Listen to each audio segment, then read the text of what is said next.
Hi, everyone, and welcome to our March session of our Early Childhood Seminar. We are so excited that you joined us today. And today we have with us Renee, and we are so excited that she's here. She's going to talk about a lot of her research that she's done on child care providers' personal beliefs of their training needs. We all know that training and professional development is such an important part of what we do. And sometimes we get it and sometimes we don't. So she is here to talk about training today and what she has found. And hopefully we will gain some new perspectives and knowledge from what you have found. So Renee, the floor is yours. Thank you so much for being here. Thank you guys so much for having me. I'm really excited to talk about my research. I've only got to talk about it one time before, and it was a much shorter time frame. And all of them were like, no, we need longer because this is like a lot of rich data that you have on their teachers and their personal perceptions of the of how their trainings are. And so here's just a little information about myself. I have a PhD in child development. And obviously we're going to be talking about my dissertation. I have a master's in family studies and a bachelor's in human development. I'm currently a graduate teacher, adjunct teacher at Texas Women's University, and I've been there for about 8 years through my PhD.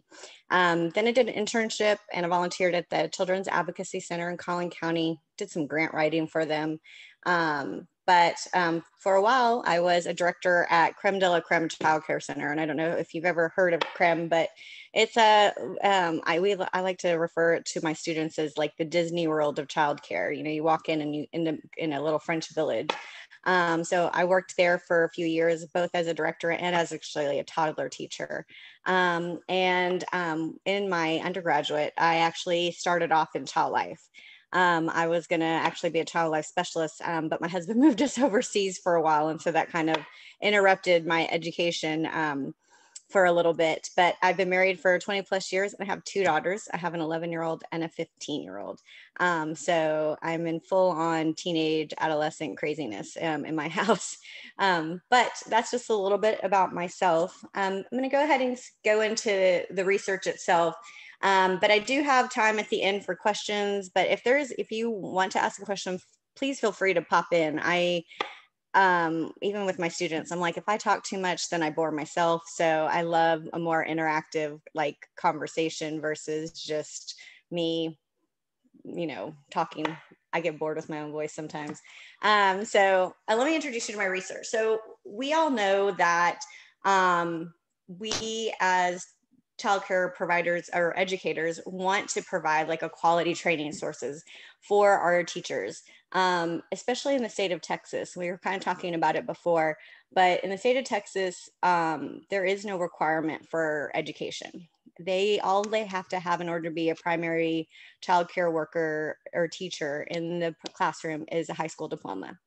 So obviously training in Texas is very, very important. That's where they're actually getting their knowledge base for working inside the classroom and working with children.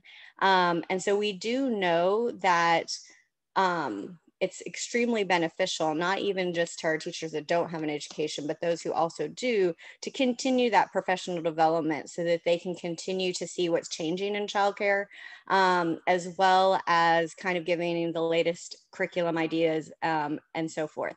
So the purpose of the study was, it was a quantitative study, and we examined the kinds of knowledge the childcare workers actually felt that they had. Like, what did they feel they knew the most about?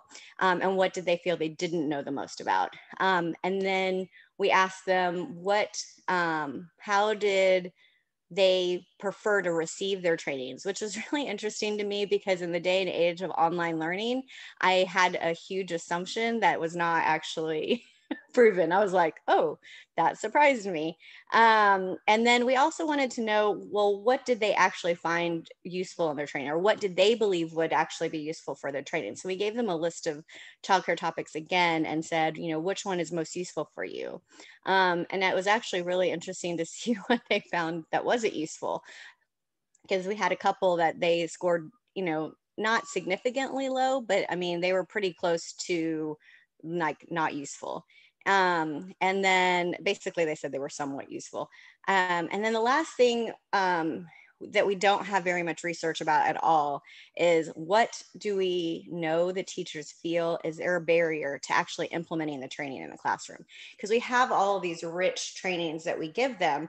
And what we know is the research shows that they will implement them for a short amount of time. And then after that, they revert back to either their own personal beliefs about childcare or family or those kinds of things. So what we were looking at is, okay, what are these barriers that they have to actually implementing what they've learned in their trainings into the classroom?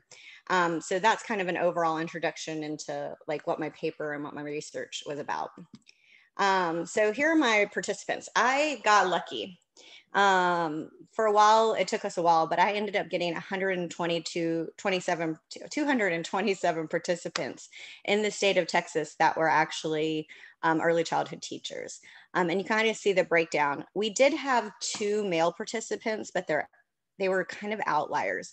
So when I was talking to the statistician, I went ahead and we took them out because they were just going to kind of skew the data. And I think really in the future, one of the things I'd like to do is really talk to the male teachers about and see if there's a difference between the male and the female, but we just didn't have enough male participants.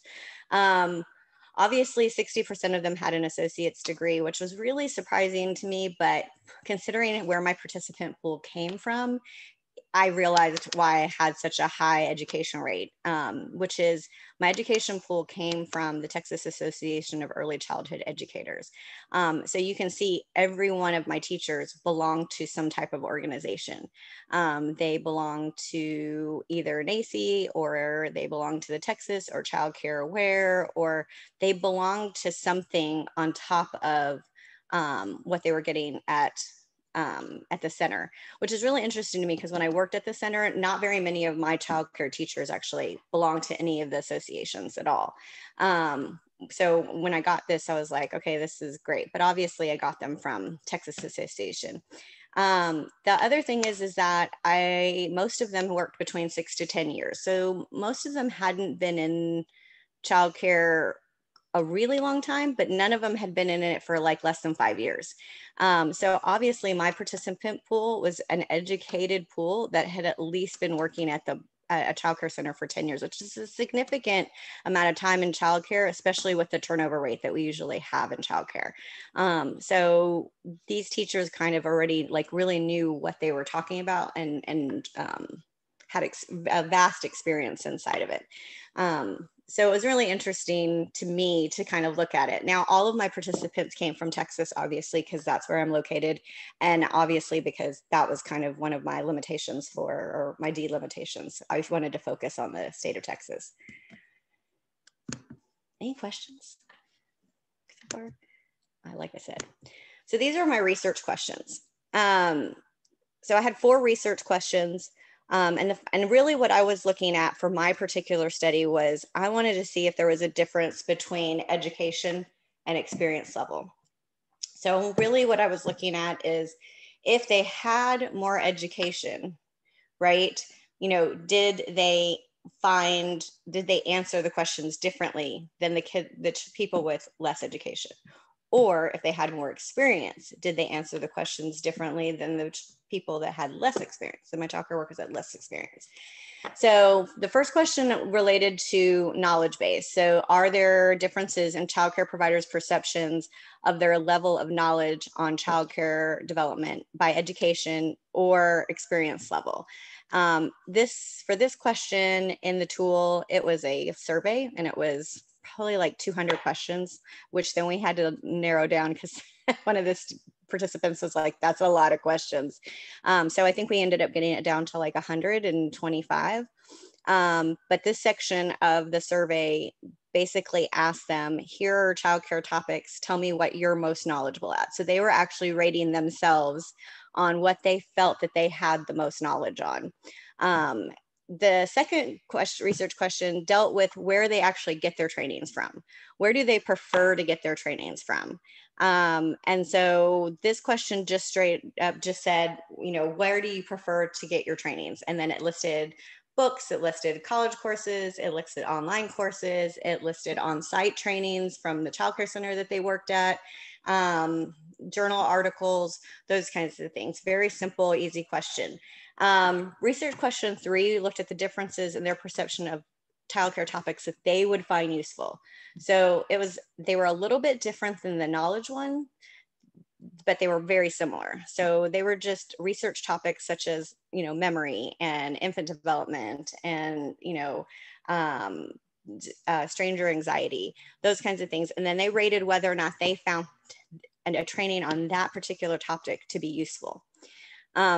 Question 4 dealt with the barriers. So what barriers did they have to actually implementing the training? And in those, it was questions related to, was the training provided great information, but in order to implement the training, it was going to cost too much money? Did they go to a training and obviously their childcare center wouldn't allow them to implement it because they had their own curriculum? And we asked some very subjective questions like, I was bored and I really didn't enjoy the training. And that's usually what happens when I'm at a training. Because I did actually want to know that. I mean, I've had several childcare teachers. My employees would come up to me and they'd be like, you sent me to the most boring training ever. And I was like, but I sent you to training on like infant development. Like, how is that boring? And so I wanted to kind of get an idea of what did they perceive to be like I really just didn't want to implement it. So my research method was a MANOVA. I used the MANOVA obviously because I had more than one group difference. So I was looking at both education and also experience across ages and disciplines and all sorts of things. And so, so I really wanted to make sure I understood how they feel was the biggest impact to their trainings were, as well as, is there a difference between education and is there a difference between experience?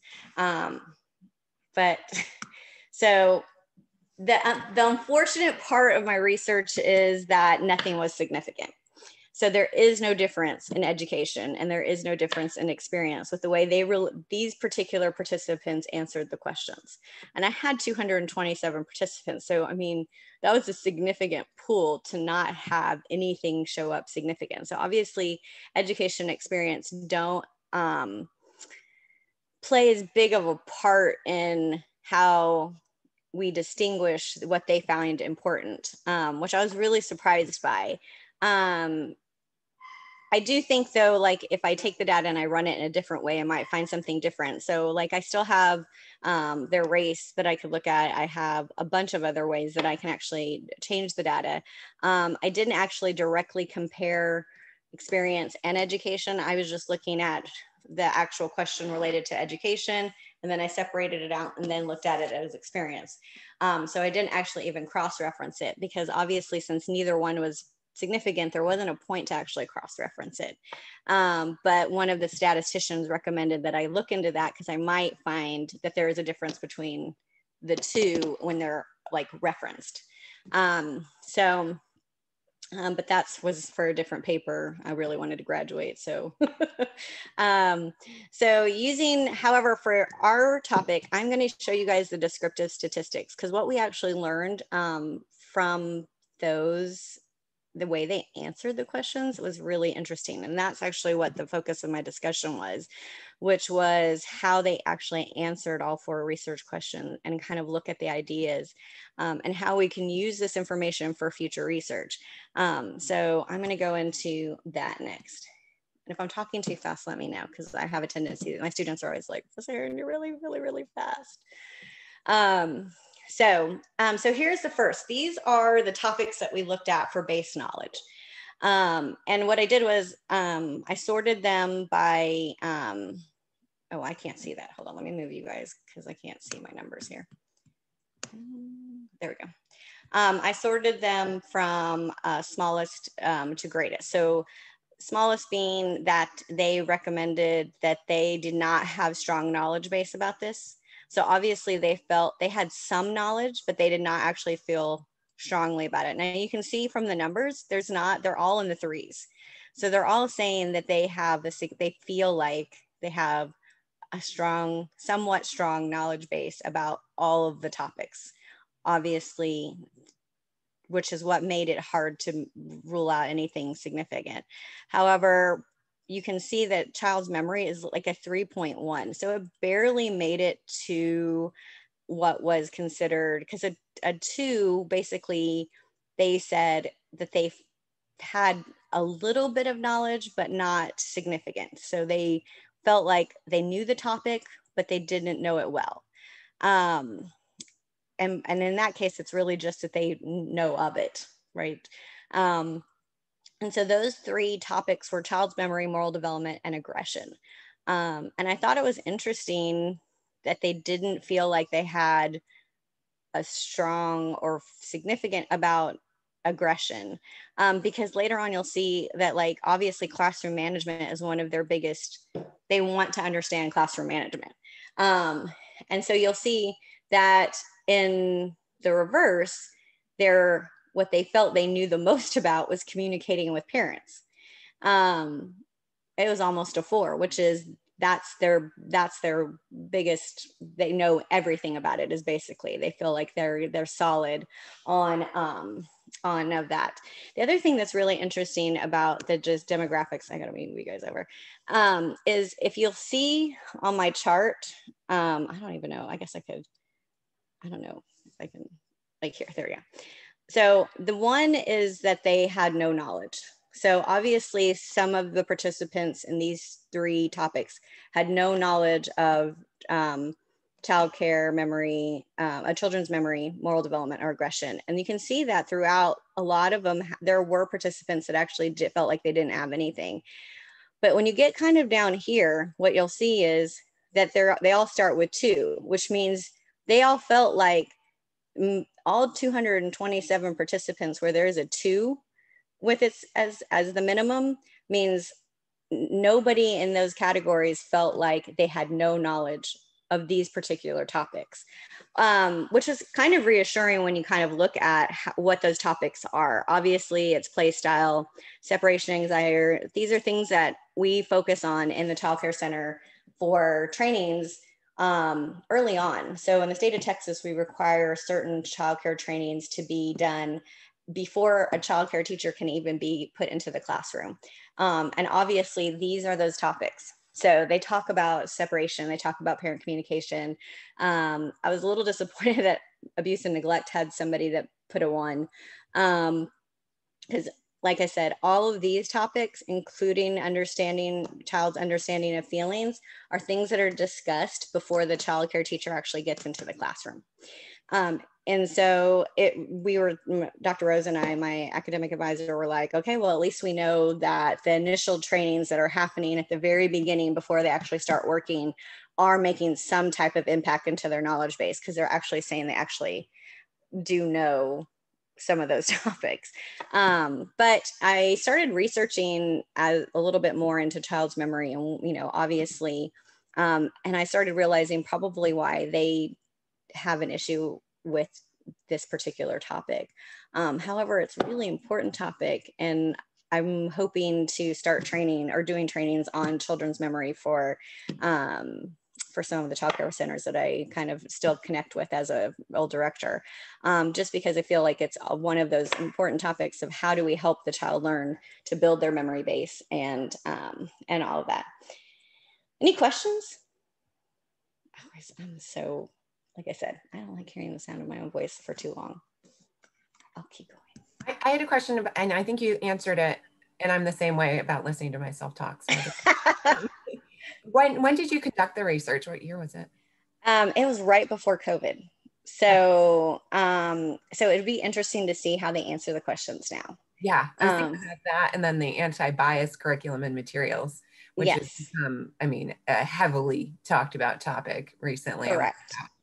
Yeah. So, and it's actually interesting because I was talking to one of my other colleagues who her research, she works at Charlton now, and she just did research somewhat similar to this, but she did it post-COVID. And she said it was really interesting to see kind of, the shift to cleanliness and germs and that kind of information versus the actual curriculum, and they're definitely started to focus more on the emotional development, obviously because kids are in stress right now. So it was really interesting because she was like, it's so interesting to look at your data post COVID and look at my data, Yeah. after COVID, so, Well, or pre-COVID, presenting a pre-COVID, follow-up. post-COVID. Yeah. I see you can probably revisit and see if it's changed. Yes. And so, yeah, because we talked about that too. I was like, once I can, I want to try to get this research published first so that I can have that as a base. But then I want to go back and visit, just because I still have a lot of questions, as you'll see at the end, related to their knowledge base and why they think they know so much about certain topics. I mean, obviously I made a hypothesis based on the fact that I know that those are topics that are discussed, in their initial trainings, but it'd be interesting to know, is that really the case? Hey, Sydney, it was asked in the chat, and I'm actually interested too. What was your original sample size? Like, how many did you hope to get? So my original sample size that I needed for it to be significant was only so what you have to know is, in order for me to even get the 227, it took me almost a year. Wow. And I was struggling because I had 60 participants for close to 6 to 7 months. And originally the bare minimum, they're like, the bare minimum for you to actually be able to do your thing has to be 150. So I was like, I am never going to graduate, is basically I decided. I was like, I'm going to never graduate. But then I reached out to the Texas Association for Early Childhood Educators, and I kind of pleaded my case, and they sent it to everybody. And I ended up with 325 originally. One day it just started blowing. They must have emailed it out, and I could see they were just coming in and coming in and coming in and coming in. But we had to kind of go through and clean up the data. A lot of them, obviously the survey wasn't small, so they would get halfway through the survey and then they'd stop.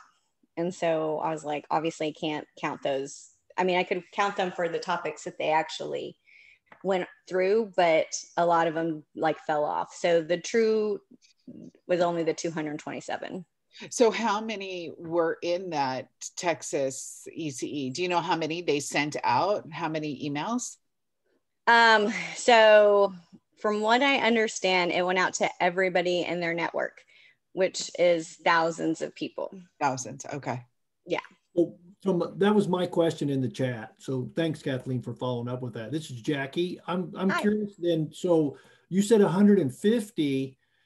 I was thinking a percentage. Let's say that, that the population is 100 and you had 10 respondents. Well, that's 10%. So that's, you work with that. So that's what I was trying to understand. If it went out to where'd the 150 come from is my follow-up question. I'm just so the 150 came out. So I used G-Power to put in the type of statistical test that I was going to run, and what power I wanted to have. And when I calculated that, G-Power told me I needed 150 participants in order for my research to actually be valid and reliable. So that's where the original 150 came from. Okay. But obviously I sat at 60 for I'm sorry, Kathleen and I are on the IRB committee here at the University of Arizona Global Campus. So we're kind of geeky like that. So I appreciate No, I totally, I can't even tell you, I must have cried a million times. I was like, I'm never going to graduate. And then Dr. Rose was like, you've got to try to play. So then I had to do an IRB amendment, because at that point I had decided I'm going to reach out to the actual associations, and I hadn't actually put that in my IRB. And so we did the adjustment, and then I reached out to them, and I mean, literally I had to talk to 2 to 3 people with the association before they agreed to actually email it out. Now, obviously my research was important to them. This is the things they want to know, because they're providing the trainings here in Texas for all of our teachers. And so they were like, well, we kind of need to know this information. You're right, we don't know it.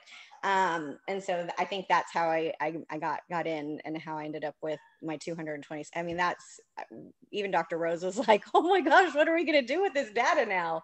That's a good but obviously, Huh? Absolutely a good problem to have. So Yeah, it was now really, really, has it the was really, association come back to you and said, hey, what are you hearing? yes. And so I already, I presented a poster presentation, but they want me to do a full presentation, obviously, because we could only talk for like 20 minutes about the topic. And everybody was like, but wait, I have a question. What about this? And well, did you look at this? And, and a lot of them wanted to know, like, why did I only have female participants? And I was like, because even with the 350 that I originally started with, there were still only 2 male participants. And we just considered them outliers. So it was just more important to look at the data that I had than to keep them in the pot. So, any other questions? I love it. I'm going to go on to the next research question, and this is because this is the one.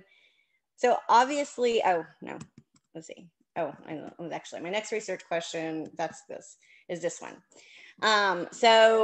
Preference for training. So what I basically did was, I just put in the question, where types of trainings you like. And then they were supposed to click the ones that they liked, or click the one that they liked the most. And as you can see, the percentage of, like 27% wanted on-site training, which when I was doing my actual research, for my literature review, the research actually showed that the teachers prefer their trainings to be on site. They don't want to have to go online. They don't want to have to do anything extra. They want the trainings to come to them at the child care center, which was surprising to me, because I would have thought that online courses would have been the way everybody goes, because you can just do it whenever you want to do it. So obviously offsite trainings are next, professional conferences, college courses, books, and preferences. But what I realized from this is a couple of things. When we were kind of problem solving, I was looking at the literature for the discussion. I realized on-site trainings are free because obviously the child care center provides them. They're done during work hours. So if they have children, there's childcare that's usually provided, right? Because their child is actually either at the center or in school. It's not done on their own time. It's done in their work hours. And so it's convenient. So I found that, sorry, hit the next button. So I found it really interesting as I dug into why the teachers would think on-site training was better and the workshops being held in the center. And I feel like, especially with COVID right now, that's really hard. That is not actually the option that our child care workers are getting now. Now online courses are the way that we go. Now the difference, I wonder, which obviously these are, post-COVID questions, is the child care center preventing, the payment for the online courses? Now I know at CREM, if a teacher wanted to take an online course, CREM paid for all of their online courses. Like, we had an association that we worked with that provided the teachers with those online courses. I do think that that's probably the way we're going to go, but the teachers actually prefer to get the trainings in-house and at the centers, which was really surprising to me, because I was always like, I want to go someplace. Let me go to a hotel. I want to go to a conference. But obviously there wasn't even anything significant related to education or experience with this either. There was no difference. It was pretty much everybody wanted to be at the child care center. So, which I just, it confirmed previous research that said that, but I just still, for me, it was a surprise. I don't know for y'all, but for me, I was like, I want to get out. So the next thing is usefulness. This question basically asked whether or not the teachers found, like, which trainings they found to be most useful for them. And so for the purpose for you guys, I highlighted the 3 lowest and the 3 highest. And as you can see, like the other spreadsheet that I showed you, 1 means that they didn't find it useful at all. So all of these topics had childcare providers that said that these topics weren't useful, which I thought was really interesting. That in the other slide, I had people who were like, no, I totally know about this topic. Nobody listed it as a 1. But in this topic, obviously, at some point, all of them were like, I don't find this useful. But what we were really surprised by is what the 3 that they didn't really find useful were. So this scale was actually a little bit bigger. It was through 5, obviously, 1 through 5. But you can see it's like a 3.67, which means they were kind of on the fence on whether or not they needed to be trained on this at all. And our biggest shock was that it was infant development. That they didn't see value in infant development. I was like, holy moly, you don't understand how important that is. And I didn't put it on here, but I think when I was looking at the breakdown of, actually I did put it on here. You can see on here that I talked about the semi-breakdown of education related to some of the topics that had kind of medium scores, and that we found that the biggest issue with whether or not they found it useful was in shaken baby syndrome, and whether or not they found that it was useful. And there was a difference between an associate's and a bachelor and a graduate degree when we pulled out the data and kind of looked at it from just a perspective of who gave us what scores. And so Dr. Rose and I were like, oh my gosh, like they don't think infant development is good. And if they have, obviously I figured if they have no education, then obviously that's why they found the CPR and the shaken baby to be more important than those with a degree, right? Because I think they feel like, well, we've already gotten that information in school, so I don't need to get it anymore. But, that's all speculation. These are all things that Dr. Rose is like, we need to ask that question. So as you can see the topics and you can see the grade. It's a much bigger grade than in what they felt they knew. They feel like the most useful things are classroom management, DAP, social development, and emotional development, which is great because those are the things that we really are focusing on right now. But it's interesting to me that they don't find art projects or science projects or obviously infant development and shaken baby syndrome to be important things that they need to know, or that they should be trained on. Because I suspect that has to do with the fact that they work in the 4-year-old classroom and they're like, I don't need to be trained on infant development. But I mean, from my perspective, especially since I used to be a toddler teacher, the foundation of everything is in the infant development. And so if you don't understand how that works, then, and that just could be me. That's me. And stuff. And I do agree. I'm looking at y'all's questions. I do think that because they had so much experience and they had some bit of education, that maybe that's why the topics they put as not useful. Obviously, we know as educators that education and that development and theories related to development are constantly changing. And so I think it's important that we help them see that those topics are still very useful to them. Obviously, they maybe, I was really shocked. But again, like I said, for me, it's one of those things. I was in toddler land, so those people are my favorite people. So, but yeah, so you can kind of see. Do you guys have any questions about this one? Because this was the other thing that I found really interesting about my data. Because the grade, how different those 3s are huge. Because that's like saying that these things aren't useful to them, and I just can't imagine that art projects and science projects aren't useful to them, like in the classroom, because they can be incorporated into classroom management. They can be incorporated into, obviously you have to be able to understand how to do them in order to make them developmentally appropriate. So, and we've had such a big push for STEM and STEAM that I was shocked that but again, like you said, it could be that they just feel like they're all talked out about it. So, any other questions? I think I answered that one. Okay. So I'm going to go into barriers. if I can get Hi, Sydney. I just wanted to add that your data was a cross-sectional collection, right? So I wonder if making it longitudinal, we would see that those would increase and decrease in what's important as folks went along their continuum. So let's say you're in toddlerland and then you get switched up to pre-K, then maybe those things at the bottom become more important again. So I think cross-sectionally, this looks very appropriate. As a teacher, I want to know, how can I keep my kids busy in the classroom while learning? Right. The other things I've learned, and I'll catch up if I need to, or if I go from 4th grade, say someone puts me in 8th grade as a teacher. So yeah, so it makes complete sense that those things might not be as low or high at the moment.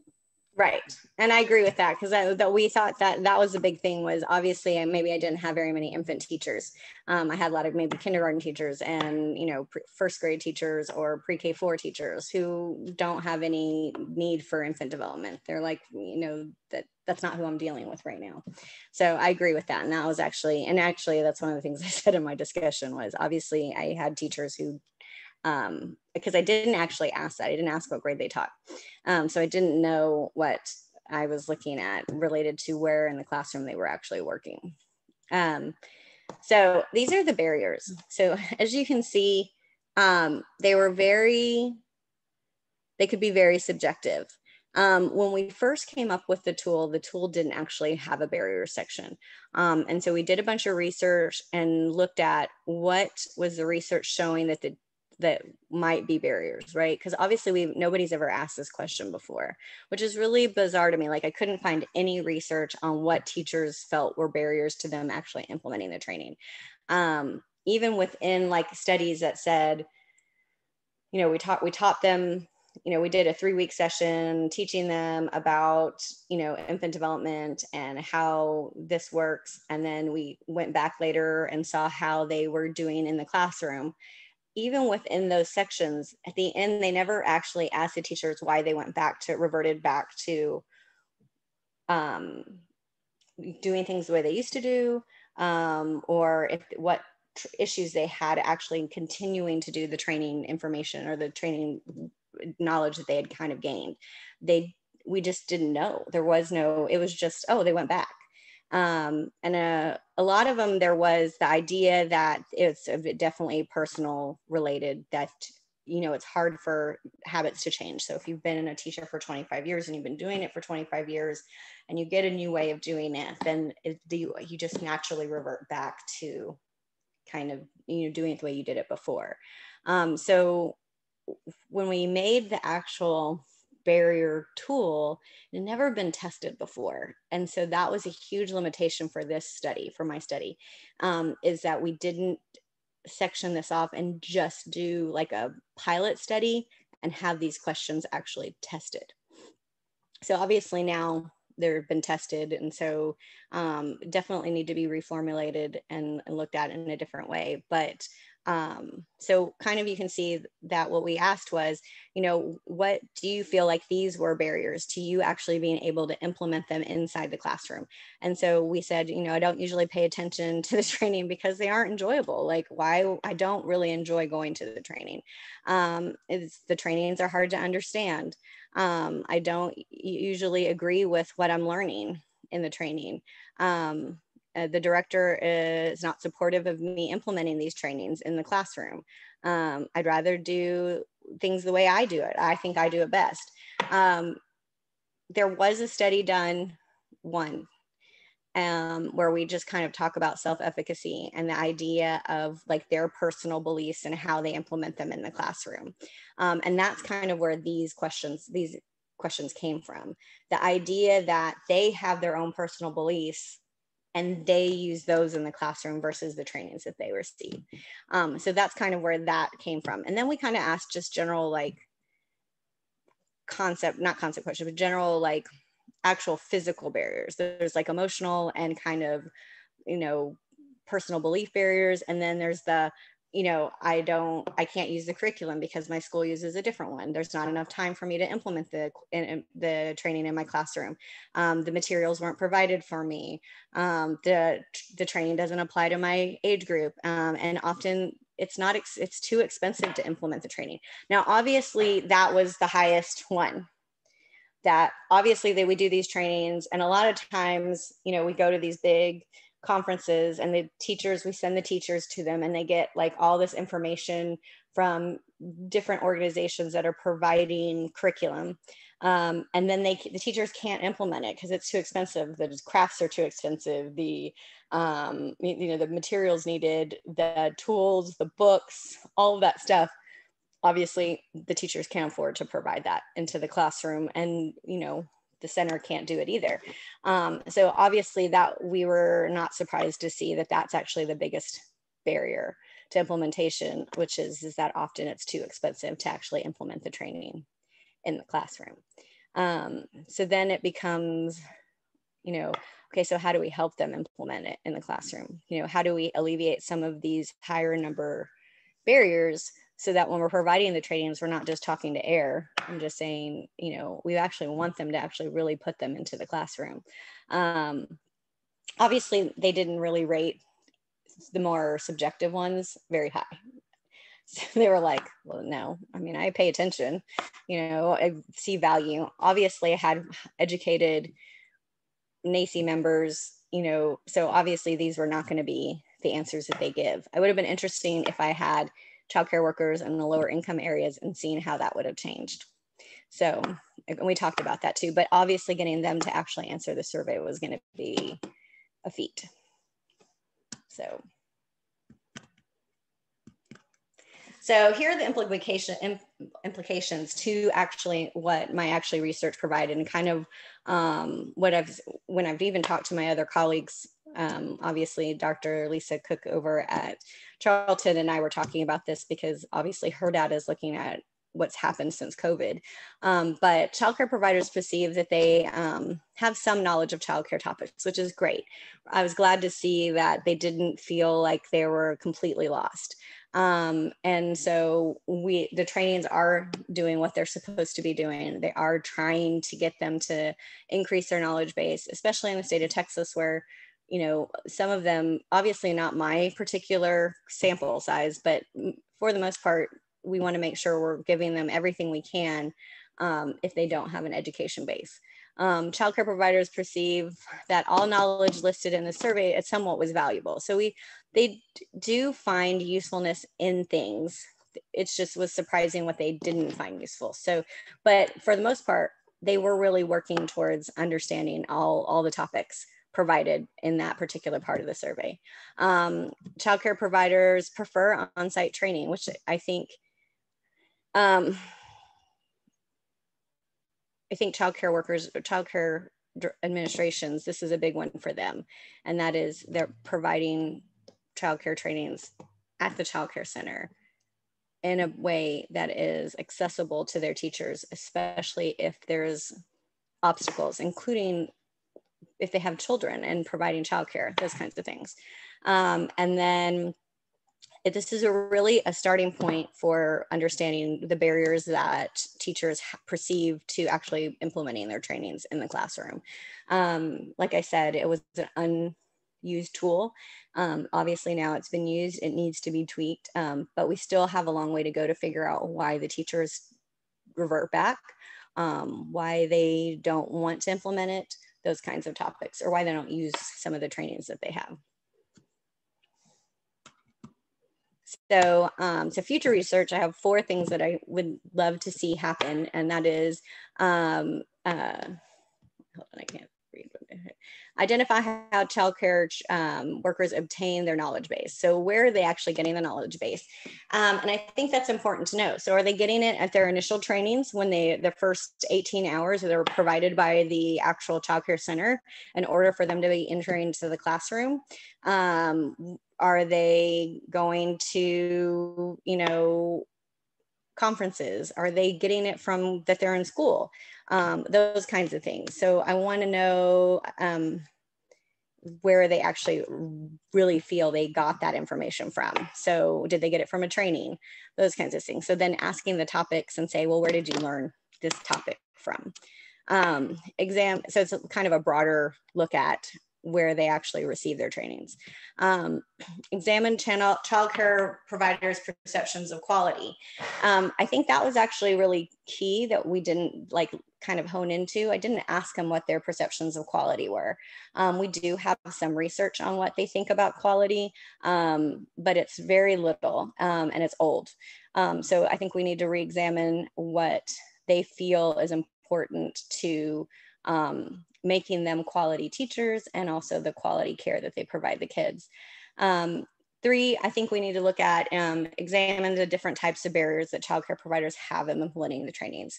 I think it's a really good piece of information that we need to understand so that when we're providing these trainings, we can kind of hone in on those things that actually keep them from putting them into the classroom and provide strategies. So, you know, if we're providing all this curriculum-based training, how can they get it inexpensively? You know, how can we help them implement it in their classroom? And, you know, asking the questions like, you know, what does your childcare, you know, center allow you to do? So that even when we're giving that kind of type of training on curriculum and things that they can do in the classroom, providing ways for them to kind of strategize if they can't actually do it exactly the same.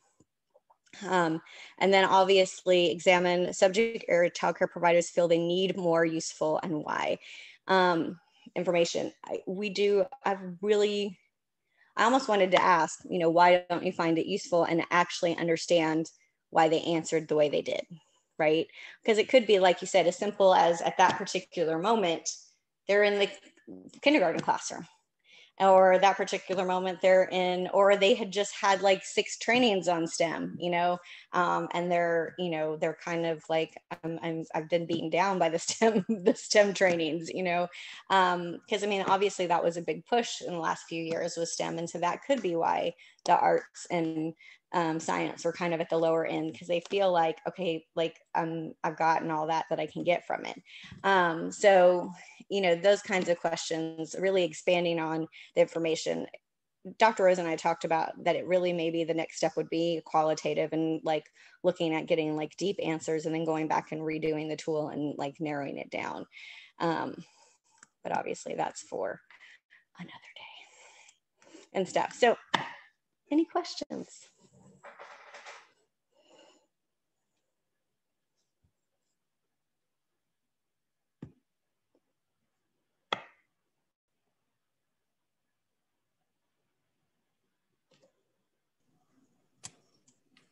Wow, Renee, that was amazing. I actually had one question. Sure. Why do you consider the men outliers?